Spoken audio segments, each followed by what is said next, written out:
Shri Venkateswara gold తాకట్టులో ఉన్న మీ బంగారాన్ని విడిపించి కొనబడును.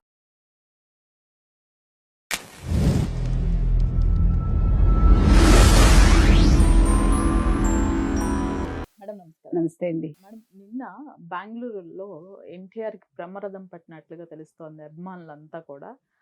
అలానే ఆయన మాట్లాడిన తీరు, కన్నడలో స్పీచ్ ఇవ్వటం గానివ్వండి, ఇవన్నీ కూడా ఇప్పుడు ప్రెజెంట్ నెట్టింట్లో వైరల్ అవుతున్నాయి. అసలు ఎందుకు వెళ్లారు? ఏంటి రీజన్? అంటే కిమ్స్ హాస్పిటల్‌లో ఒక విభాగం అక్కడ ఓపెన్ చేస్తున్నారు కొత్తగా. సో, దానికోసం ఈయన ఇనాగ్రేట్ చేయడానికెళ్లారు. హ్మ్. అయితే ఎందుకు ప్రత్యేకంగా వెళ్లారు అని మీరు అడగొచ్చు.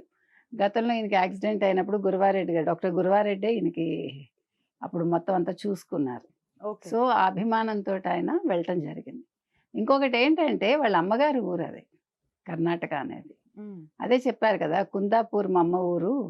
నేను తండ్రి హ్మ్, నుంచి అంటే తండ్రి ఇంటి నుంచి నేను తల్లి ఇంటికొచ్చినట్టుగా ఉంటుందన్నారాయన. హ్మ్. ఎంత నాన్నగారి సైడ్ అయినా గూడా హ్మ్. మనకెందుకో అమ్మమ్మ మీద ఒక పాలు ఎక్కువ ఇష్టం ఉంటుంది. ఎందుకంటే మనం పుట్టేది అమ్మమ్మ ఇంట్లో. మనని పెంచేది అమ్మమ్మ ఎక్కువ శాతం. నానమ్మ చూసుకున్నా ఆ పుట్టినప్పుడు మననెవరు చూసుకున్నారో వాళ్ళ మీద మనకు అభిమానం ఎక్కువుంటుంది. హ్మ్. ఆవిడ కర్ణాటక ఆవిడ, కన్నడిగ ఆవిడ. సో, కన్నడ బ్రాహ్మిన్స్ అనుకుంటా వాళ్ళు. అందుకని ఆయన ఆనందం పంచుకున్నారాయన.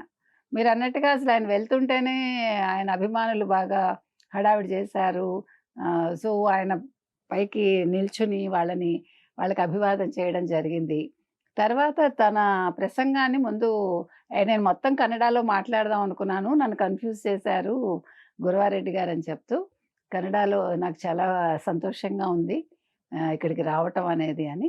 ఆయన కన్నడలో స్పీచ్ మొదలుపెట్టి తర్వాత ఇంగ్లీష్‌లోకి ఆయన ఆహ్, తర్వాత వెళ్ళిపోవటం జరిగింది. ఆయన ప్రసంగాన్ని ఇవ్వడం జరిగింది. హ్మ్. అయితే ఇక్కడ ఎందుకు అసలు మనం ఇవాళ ఈయన గురించి మాట్లాడుకోవాల్సొచ్చింది అంటే, జూనియర్ ఎన్టీఆర్ ఇవాళ మార్చి 9వ తారీఖు ఆయన వెళ్లారు. గతంలో 83లో అనుకుంటా కదండీ! ఆహ్, మన నందమూరి తారక రామారావు గారు కిమ్స్ ప్రారంభోత్సవానికెళ్లారట. ఓకే. మార్చి 20వ తారీఖున. హ్మ్. సో, అది ఒక యాక్సిడెంటల్‌గా చూసారా? అప్పుడు మార్చి వచ్చింది. ఇప్పుడు మార్చి వచ్చింది. సో, అది ఆయన చెప్పారనమాట. హ్మ్. ఆ తర్వాత ఇంకొక విషయం ఏంటంటే, ఆయన్ని చాలా ప్రశ్నలు అవి అడిగారు. అభిమానులు కావచ్చు అందరూ గూడా. ఆయన అన్నింటికి ఓపికగా సమాధానం చెప్పారు. 25 సంవత్సరాల తర్వాత జూనియర్ ఎన్టీఆర్ ఏంటి అని అడిగారు కొంతమంది. ఏముంది 67 ఏళ్ళొస్తాయి అన్నాడాయన హుహు. చమత్కారంగా. అయితే ఇక్కడ మీరు తీసుకోవాల్సిందేంటంటే, ఆయన రాజకీయ భవితవ్యం గురించి వాళ్ళు అడిగి ఉండొచ్చు. కానీ it's too early to say కదా! ఇప్పుడు మీరనుకోవచ్చు ఎందుకండి రాజకీయంగా ఏంటి అంటే, హ్మ్. మీకు గుర్తుంటే 2009లో తెలుగుదేశం పార్టీ తరఫున ఆయన ప్రచారానికెళ్లారు. అవును. సో, తర్వాత ఆయన పెద్దగా రాజకీయాల గురించి పట్టించుకోలా. తర్వాత కొడాలి నాని విషయంలో కొంచెం తెలుగుదేశానికి వీళ్ళకి కూడా కొంచెం ఇదుంది. జూనియర్ ఎన్టీఆర్‌కి కూడా. ఎందుకంటే కొడాలి నాని ఒకప్పుడు వేరే ఇంత 5 ఏళ్లలో ఆయన బిహేవియర్ ఏంటి, ఆయన మాట తీరేంటి, ఇప్పటికి ఎట్లా ఉన్నాడు అనేది ప్రజలకు అర్థమైంది కాబట్టి, అలాంటి వ్యక్తితో జూనియర్ ఎన్టీఆర్‌కి స్నేహం ఏంటి అని అనుకుంటారు కదా! అవును.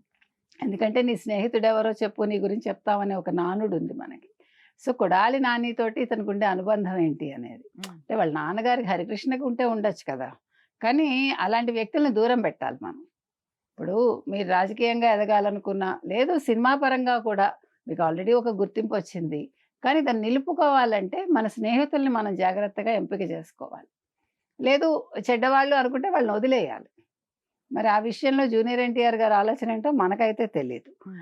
నెక్స్ట్ ఇంకొకటేంటంటే గతంలో చూసుకుంటే సినిమా ఇండస్ట్రీ నుంచొచ్చి రాణించిన వాళ్ళలో నందమూరి తారక రామారావు గారు.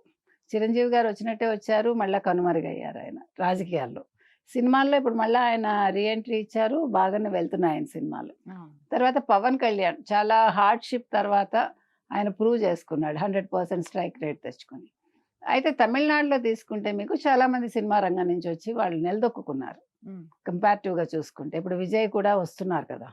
సో, ఏది ఏమైనా మరి ఈయన రాజకీయ భవిష్యత్తు ఏంటి అనేది మనం 34 తర్వాత మాట్లాడుకోవాలి. ఎందుకంటే ఇప్పుడు 34 వరకు కూటమి మాదే అని చెప్తోంది కాబట్టి, ఖచ్చితంగా లోకేష్ సీఎం అయితారు నెక్స్ట్. తర్వాత పవన్ కళ్యాణ్ సీఎం అయితారు. ఎవరు ముందు ఎవరు వెనక అనేది మనం చెప్పలేము. అది it's a matter of time. 1, 2 ప్రజల అభీష్టం ఏంటో మనకు తెలీదు. హ్మ్. కాబట్టి చంద్రబాబు నాయుడు గారు తర్వాత లోకేష్ను పవన్ కళ్యాణ్ అనేది అందరికీ తెలిసిన అంశం. కాబట్టి ఆ తర్వాతే ఇవన్నీ కూడా మనం మాట్లాడుకోవాలి. ఓకే. కాబట్టి జూనియర్ ఎన్టీఆర్ మళ్ళా రాజకీయంగా వస్తారా, అప్పట్లోనే పార్టీ పగ్గాలు చేపట్టమని అడగడం జరిగింది.